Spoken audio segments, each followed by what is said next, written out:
নমস্কার বন্ধুরা, সুনিতা তারাসুন্দরী ভেজ। আমি সুনিতা। তোমাদের যখনই মন পছন্দ বা নতুন খাবার খেতে ইচ্ছা করবে, ইউটিউবে গিয়ে লিখবে সুনিতা তারাসুন্দরী ভেজ আর সাবস্ক্রাইব করবে আমার চ্যানেল।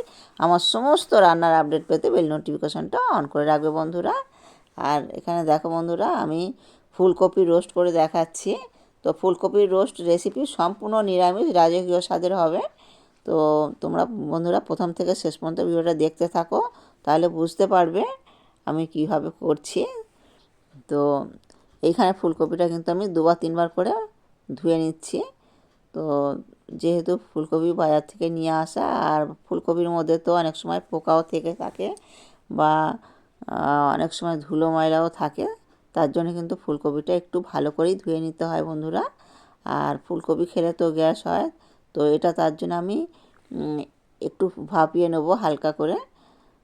তো এই দেখো বন্ধুরা, আমার ফুলকপিটা ধোয়া হয়ে গেছে। এবারে আমি কিন্তু বাটির মধ্যে একটা টমেটো নিয়েছি, কয়েকটা কাঁচা লঙ্কা আর শুঁটিগুলো ছাড়িয়ে নিয়েছি। তো এগুলো আমি ধুয়ে নিচ্ছি। তো টমেটো আর কাঁচা লঙ্কা এগুলো কিন্তু ধোয়া যায় না, মানে ধোয়া যায় না মানে কি, কেটে আর ধোয়া যায় না, তার জন্যে আগেই ধুয়ে নিলাম। আর শুঁটিগুলো আমি ধুয়ে রেখে দিলাম। তো তোমরা বন্ধুরা স্কিপ না করে প্রথম থেকে শেষ পর্যন্ত ভিডিওটা দেখতে থাকো। আর এখানেই দেখো আমি টমেটো কেটে নিয়েছি আর কাঁচা লঙ্কাটা আছে। আর এখানে দেখো আর কি কি মশলা দিচ্ছি। আমি 8-10টার মতন কাজু দিয়ে দিলাম। তো কাজু বাদামটা দিয়ে দিলাম। এবারে কিন্তু আমি 2 চামচ পোস্ত দেব। তো পোস্তর পরিবর্তে তোমরা বন্ধুরা চালমগজটাও দিতে পারো। তো আমি এখানে পোস্তটাই ব্যবহার করলাম। তো এর মধ্যে অল্প একটু জল দেব। জল দিয়ে এটা প্রায় 1 মিনিটের মতন রেখে দেবো, দিয়ে তারপর আমি পেস্ট করে নেব। তো এবারে দেখো আমি 1 মিনিট রেখে দিয়েছিলাম। তো 1 মিনিট পরে কিন্তু আমি মিক্সিতে দিয়ে দিলাম। তো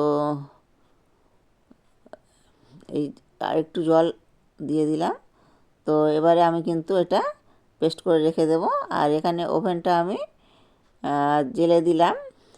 গ্যাস ওভেনটা জেলে আমি কড়াটা বসিয়ে দিলাম। আর আমি 2 বাটি জল দেব।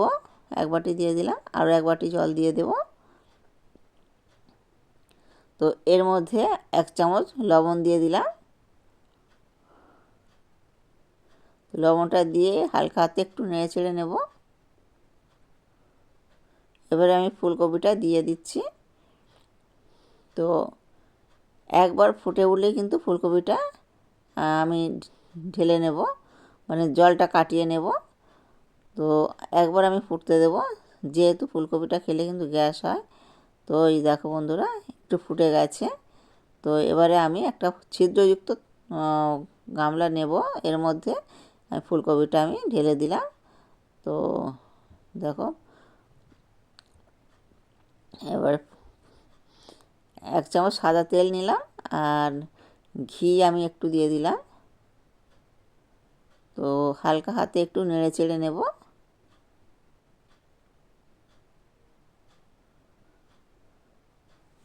তো এর মধ্যে কিন্তু ফুলকপিটা আমি ভেজে নেব।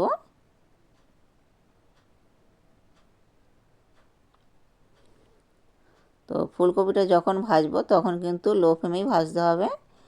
আর লো ফ্লেমে ভাজলে কিন্তু খুব সুন্দরভাবে ভাজা যাবে। তো দেখো আমার অনেকটাই কিন্তু ভাজা হয়ে এসছে। এবারে কিন্তু আমি ঢেলে নেব। তো ফুলকপি আমার ভাজা হয়ে গেছে। এবারে এর মধ্যে আমি আরও একটু তেল অ্যাড করলাম আর ঘিও 1 চামচ দিয়ে দিলাম। তো তোমরা বন্ধুরা এটা কিন্তু শুধু সাদা তেলেও করতে পারো বা শুধু ঘি দিয়েও করতে পারো। আর আমি 2 রকম মিশিয়েই করছি।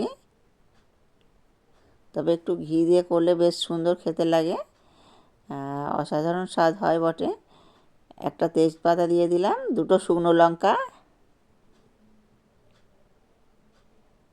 আর 3 টুকরো ডালচিনি আছে, আর 2টো লবঙ্গ আর 2টো এলাচ দিয়ে দিলাম। এলাচটা একটু ফাটিয়ে দিয়ে দিলাম। তো এই দেখো ভাজা ভাজা হয়ে গেছে। তো একটু লালচে লালচে হয়ে গেছে। এবারে কিন্তু আমি যে শুঁটিগুলো ছাড়িয়ে রেখেছিলাম সেই শুঁটিগুলোই দিয়ে দিলাম। আর আমি যেটা পেস্ট করেছিলাম ওটা তো বাটিতে ঢেলে নিলাম। এবারে দেখো বন্ধুরা কি করি। তো এখানে দেখো 1 চামচ কাশ্মীরি লঙ্কা, ধনের গুঁড়ো 1 চামচ, জিরের গুঁড়ো 1 চামচ, আর অল্প একটু হলুদ নিলাম, আর লবণটা পরিমাণ মতনই দিয়ে দিলাম, চিনি 1 চামচ, আর 100 গ্রাম দই। তো দইটা আমি কিন্তু সবটাই দেবো অল্প একটু রেখে, তো অল্প একটু রাখলাম। এটা কিন্তু আমি টক দই বসাবো, তার জন্যই রেখেছি অল্প একটুখানি। তো এটাকে আমি ভালো করেই চামচের সাহায্যে গুলে নেব। আর হলুদটা বন্ধুরা একটু কমই লেগেছে, তো হলুদ অনেক সময় না দিলেও চলে, তো আমি অল্প একটু দিলাম। তো এখানে আমি 1 চামচ আদা দিলাম,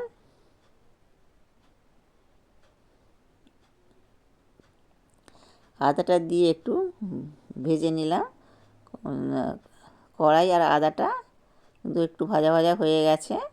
তো এবারে কিন্তু আমি যে মশলাটা করে রেখেছিলাম ওটাই কিন্তু দিয়ে দিলাম। এটা এবারে আমি একটু হালকা হাতে নেড়ে নেব, আর বাটিটা ধুয়ে আর একটু জল দিয়ে দিলাম।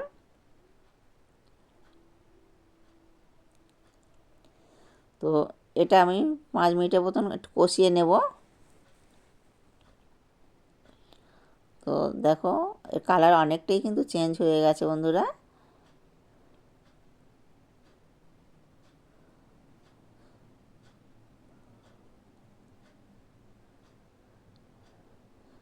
আর বন্ধুরা তোমরা কে কোথা থেকে ভিডিওটা দেখছো তো কমেন্টে অবশ্যই জানাবে। তো আমি কিন্তু হাওড়া সাঁকরাইল থেকে এই ভিডিওটা করছি। তো তোমরা কিন্তু অনেকেই বলেছো যে দিদিভাই তুমি কোথা থেকে ভিডিও ছাড়ো, আমাদের জানাবে। তো তার জন্যে কিন্তু আজকে আমি বলে দিলাম যে আমি হাওড়া সাঁকরাইল থেকে এই ভিডিওটা ছাড়ি। তো আর তোমরা বন্ধুরা কে কোথা থেকে দেখছো তো আমাকেও কমেন্টে জানাবে।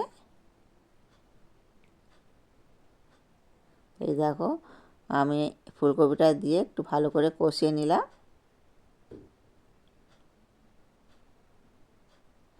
এর মধ্যে কিন্তু আমি গরম জলটাই অ্যাড করলাম। তো তো এবার ফের হালকা হাতে একটুখানি নেড়ে চেড়ে নেব। তো এইটুকু জলেই কিন্তু তরকারিটা হয়ে যাবে। তো এবারে আমি ঢাকা চাপা দিয়ে দিলাম 5 মিনিটের মতন। তো 5 মিনিট পর আমি ফিরে এলাম।